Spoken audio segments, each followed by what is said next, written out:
요하네스 페르메이르의 걸작 진주 귀걸이를 한 소녀. 오늘은 이 그림을 통해 메를로퐁티의 키아즘과 레비나스의 얼굴이라는 두 철학적 관점에서 흥미로운 시선을 살펴보려고 합니다.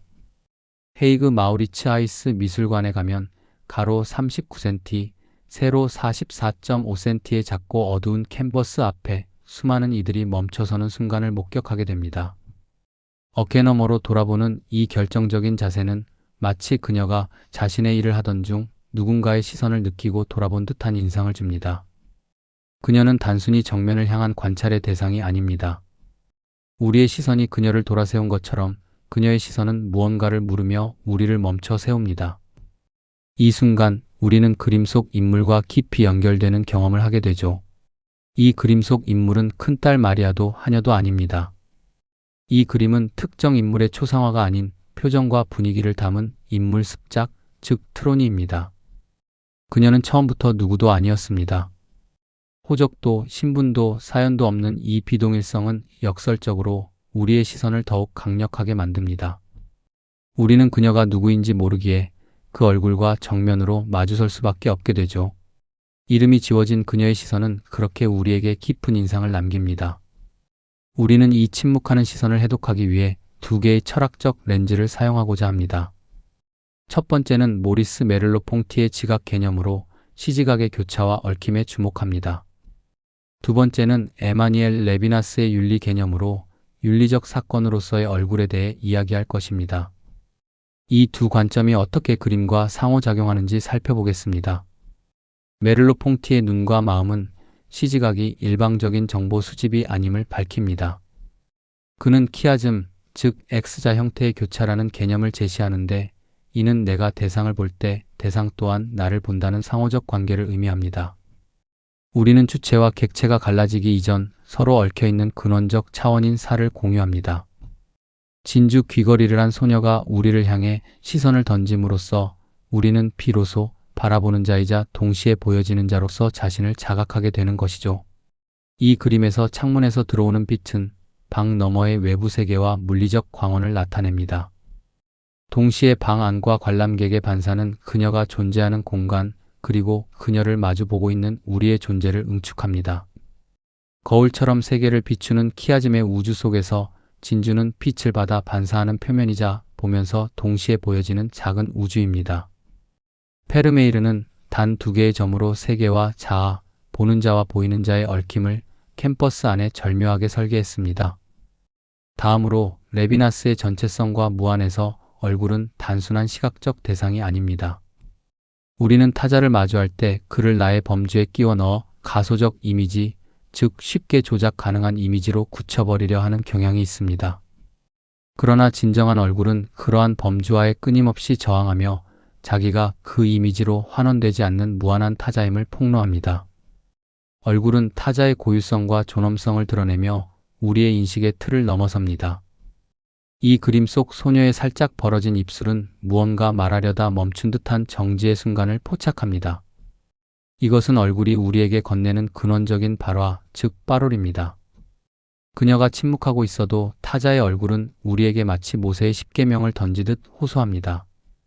나를 너의 지식과 범주 속의 한낱 사물로 고정시키지 말라. 너의 자유로 나를 환원하는 얼굴의 사례를 멈추라고 말이죠.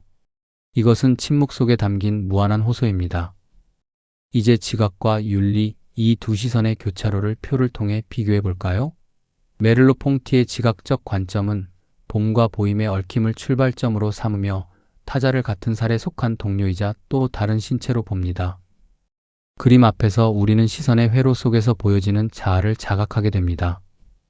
반면 레비나스의 윤리적 관점은 봄으로 환원되지 않는 무한한 호소를 출발점으로 삼으며 타자를 나의 자유를 묻고 한계를 짓는 외재성으로 정의합니다. 그림 앞에서 우리는 대상을 온전히 다 안다고 단언할 수 없는 자제력을 배우게 되는 것이죠. 이 두 철학은 캠퍼스 앞에서 완벽하게 교차합니다. 우리는 그녀의 시선 안에서 보는 자이자 동시에 보여지는 자가 되는 물리적 얽힘, 즉 키아즘을 경험합니다. 동시에 우리는 그녀를 단순한 미적 대상으로만 소비할 수 없다는 윤리적 호소, 즉 얼굴에 직면하게 됩니다. 결국 이 그림 앞에서 우리는 지각과 윤리, 이 두 거대한 운동의 교차점에 서게 됩니다.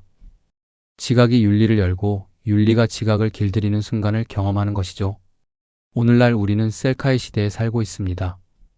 17세기 네덜란드 시민이 평생 본 것보다 더 많은 얼굴을 하루에 마주합니다. 인스타그램의 셀피, 줌의 격자 화면, 수많은 썸네일들. 하지만 너무 많이 보일 수 있기에 우리는 사실 아무것도 제대로 보지 못합니다. 얼굴은 그저 스쳐 지나가는 이미지의 파편이 되고 말죠. 여기서 우리는 알고리즘의 이미지와 응답을 요구하는 얼굴을 대비해 볼 수 있습니다. 데이터 속 얼굴들은 빠르게 스크롤되며 손가락으로 밀려나고 필터로 다듬어지고 알고리즘으로 분류된 레비나스가 경계했던 완벽한 가소적 이미지로 존재합니다. 반면 응답을 요구하는 얼굴은 자신의 시선을 멈춰 세우고 타자를 향한 기꺼운 응답과 머무름을 요구하는 윤리적 사건입니다. 이는 단순한 시각적 대상이 아닌 존재론적인 만남을 의미합니다. 그렇다면 우리는 왜 마우리츠 하이스 미술관에서 이 작은 캠퍼스 앞을 떠나지 못하는 걸까요? 단지 이 작품이 압도적인 명화이기 때문만은 아닙니다. 이 익명의 소녀는 끝없는 스크롤 속에서 우리가 이미 잊고 살았던 어떤 만남의 양식을 다시 가르쳐 줍니다. 한 얼굴 앞에 온전히 머물러야만 하는 경험을 복원시키고 진정한 만남이 무엇인지 다시금 일깨워주는 것이죠. 진주 한 알에 담긴 우주는 참으로 심오합니다. 메를로퐁티의 언어로 이것은 얽히고 설킨 살의 응축입니다. 보는 자와 보이는 자가 하나의 존재로 얽히는 경험이죠. 레비나스의 언어로 이것은 파괴되지 않는 호소의 흔적입니다. 타자의 무한한 존재가 우리에게 던지는 윤리적 질문입니다. 서로 다른 철학의 언어는 결국 하나의 사건, 즉 우리 자신과 타자 사이의 깊은 관계를 가리키고 있습니다. 가장 오래된 윤리적 사건은 바로 한 인간의 얼굴 앞에 서는 일입니다. 그를 온전히 다 알 수 없음을 겸허히 받아들이고 그의 침묵하는 시선에 나의 존재로 응답하는 일.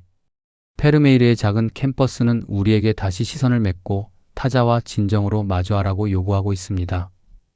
오늘날 우리가 잊고 있던 그 소중한 가치를 다시 한번 되새겨 보게 됩니다.